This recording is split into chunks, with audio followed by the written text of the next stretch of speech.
성부와 성자와 성령의 이름으로 아멘. 현존의 기쁜 소식 7-2 AI 시대의 새로운 국가. 인류는 문명의 거대한 전환점 이기를 걷고 있습니다. 불과 30여 년 전만 하더라도 인터넷은 세상을 연결하는 가장 혁신적 기술이었습니다. 인터넷은 국경을 허물었고 그리고 정보의 장벽을 무너뜨렸으며 사람과 사람을 하나로 이어주는 네트워크로 역할을 하였습니다. 그 시대의 승자는 플랫폼을 가진 기업들이었습니다. 그래서 검색을 지배하는 구글, 동영상을 지배하는 유튜브, 전자상거래와 소셜미디어를 이끄는 수많은 플랫폼 기업들이 세계 경제를 움직였습니다. 데이터가 곧 자산이 되었고 플랫폼을 가진 기업이 새로운 시대의 권력을 갖게 되었습니다. 이게 최근 30년 역사입니다. 그러나 AI 시대는 인터넷 시대와는 전혀 다른 새로운 질서를 만들어가고 있습니다. AI는 단순히 정보를 연결하는 기술이 아니라 딥러닝, 스스로 학습하고 추론해서 스스로 새로운 가치를 창조하는 기술입니다. 이 기술을 움직이는 것은 데이터만이 아닙니다. AI를 실제로 작동시키는 반도체와 전력, 초대형 데이터 센터, 그리고 이를 안정적으로 공급할 수 있는 생산 능력이 국가 미래를 결정하는 핵심 자원이 되고 있습니다. 이제 플랫폼을 가진 기업들만으로는 충분하지 않습니다. AI 시대에는 희소한 생산 체계를 가진 국가가 세계 질서를 이끌 가능성이 점점 커지고 있습니다. 그 가운데서 대한민국은 매우 중요한 위치에 서 있습니다. 세계 최고 수준의 반도체 생산 능력을 갖춘 삼성전자와 SK 하이닉스는 단순한 기업이 아니라 AI 시대를 떠받치는 핵심 기반을 이루고 있습니다.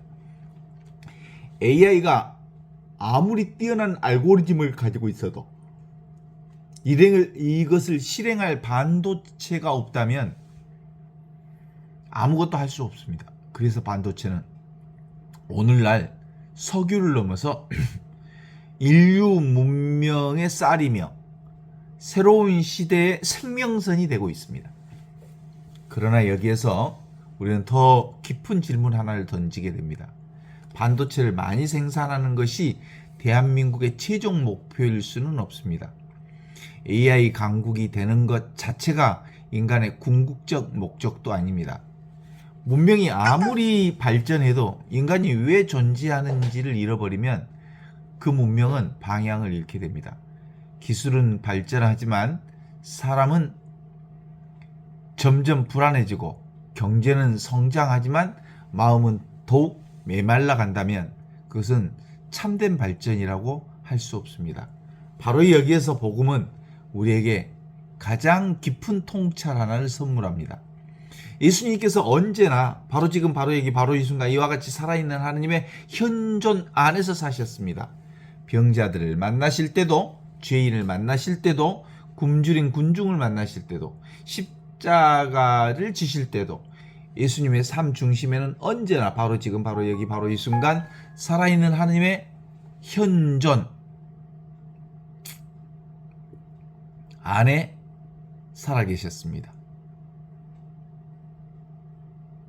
예수의 삶의 중심은 언제나 성부 하나님의 현존이 중심이었습니다. 그래서 예수님께서는 세상의 힘으로 세상을 구원하지 않으셨습니다. 사랑의 힘으로, 현존의 힘으로, 진리의 힘으로 지금 여기 이 순간 이와 같이 살아있는 이 구원 자체로 구원을 이루셨습니다. 현존으로, 사랑으로 사람을 치유하셨습니다. 오늘 AI 시대를 살아가는 우리에게도 가장 중요한 경쟁력은 기술이 아니라 사랑입니다. 현존입니다. 지금 바로 여기 바로 이 순간 이와 같이 살아있는 하느님의 현존, 사랑입니다. 아무리 뛰어난 인공지능도 살아있는 하느님의 현존을 대신할 수는 없습니다. AI는 인간의 말을 흉내낼 수 있지만 사랑할 수는 없습니다. AI는 수많은 정보를 기억할 수는 있지만 자비를 체험하지는 못합니다. AI는 계산할 수는 있지만 용서하지는 못합니다. 분석할 수는 있지만 감사의 눈물을 흘릴 수는 없습니다. 이러한 능력은 오직 하느님의 현존 안에서 깨어있는 사람, 깨어 살아가는 인간만이 지닐 수 있는 은총입니다. 생각해보면 반도체도 하나의 작은 모래에서 시작됩니다. 눈에 보이지 않는 실리콘 결정 하나가 수천억 개의 트랜지스터를 품으며 세계를 움직이는 칩이 됩니다. 하느님께서는 언제나 작은 것 안에서 위대한 일을 이루셨습니다. 겨자씨 하나가 큰 나무가 되고 보리빵 5개와 물고기 2마리가 5,000명을 먹이고 이름 없는 갈릴레아 어부들이 세상을 변화시킨 것처럼 하느님의 역사 역시 언제나 작고 보잘것없는 것에서 시작됩니다. AI 시대 마찬가지입니다. 거대한 데이터 센터보다 먼저 필요한 건 깨어있는 한 사람의 의식입니다.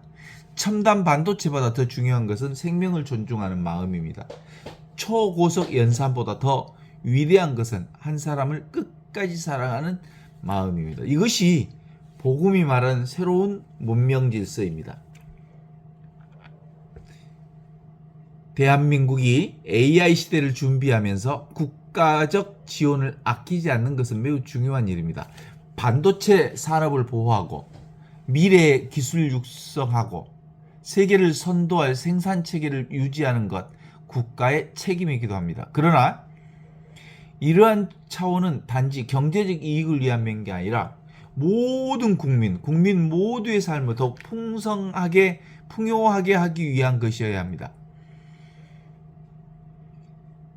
기술은 사람을 섬길 때 비로소 그 가치가 드러납니다. 경제는 생명을 살릴 때 참된 의미를 갖습니다. 국가는 국민의 존엄을 지켜줄 때 존재 이유를 발견합니다. 예수님께서는 사람이 안식일을 위한 게 아니라 안식일이 사람을 위해 있다라고 말씀하셨습니다. 이 말씀은 오늘날 시대에도 그대로 적용이 됩니다.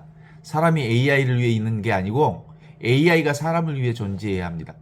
경제가 인간을 지배하는 게 아니라 인간 존엄을 지켜주어야 합니다. 국가 역시 권력을 위한 국가가 아니라 국민 한 사람 한 사람의 생명을 보호하고 그리고 그의 인권을 보호하고 공동선을 실현하는 공동체가 되어야 합니다. AI가 발전하면 할수록 우리는 더욱 깊이 하나님의 현존으로 돌아가야 합니다. 현존 안에서 우리는 기술을 두려워하지 않고 우상화하지도 않습니다. 기술은 하느님께서 인간에게 주신 창조성의 한 표현이면서 창조성이 사랑 안에서 사용될 때 세상은 더욱 아름다워집니다. 현존 안에 머무르는 사람은 AI를 경쟁의 도구가 아니라 사랑의 도구로 사용합니다. 이웃을 살리고 병든 사람을 돌보고 교육 기회를 넓히고 환경을 보존하며 공동체를 더욱 풍성하게 만드는 방향으로 기술을 활용해야 합니다. 지금의 세계는 누가 더 강한 AI를 만드는가를 경쟁하고 있습니다. 그러나 앞으로 인류가 기억할 나라는 가장 강한 AI를 만드는 나라가 아니죠. 가장 인간다운 AI 문명을 만드는 나라입니다. 기술과 인간, 경제와 생명, 성장과 나눔, 혁신과 사랑이 조화를 이루는 나라가 새로운 시대를 이끌게 될 것입니다. 바로 지금, 바로 여기, 바로 이 순간 이와 같이 살아있는 하나님의 현존, 지금 이와 같이 살아계신 하나님께서는 AI 시대에도 변함없이 역사하고 계십니다. 우리의 숨결 안에, 우리의 생각 안에, 우리의 연구와 창조 안에, 우리의 노동과 기도 안에 언제나 함께 하십니다. 그러므로 우리의 미래를 결정하는 것은 반도체가 아닙니다. 플랫폼도 아닙니다. AI도 아닙니다. 지금 여기 이 순간 살아계신 하느님의 현존을 얼마나 사랑에 살아가느냐가 우리 개인 미래를 결정하고 대한민국 미래를 결정하며 인류 문명의 미래를 결정하는 것입니다. 현존 안에서 살아가는 사람은 기술을 두려워하지 않습니다. 오히려 기술을 통해 생명을 더욱 풍성하게 하고 사랑을 더욱 넓게 하고 함께 더불어 살아가는 공동선을 더욱 깊게 실현할 수 있습니다. 이것이 AI 시대를 살아가는 그리스도인들의 소명이고 오늘 또 우리에게 있어서 살아 역사하시는 하느님께서 끊임없이 들려주시는 현존의 기쁜 소식입니다.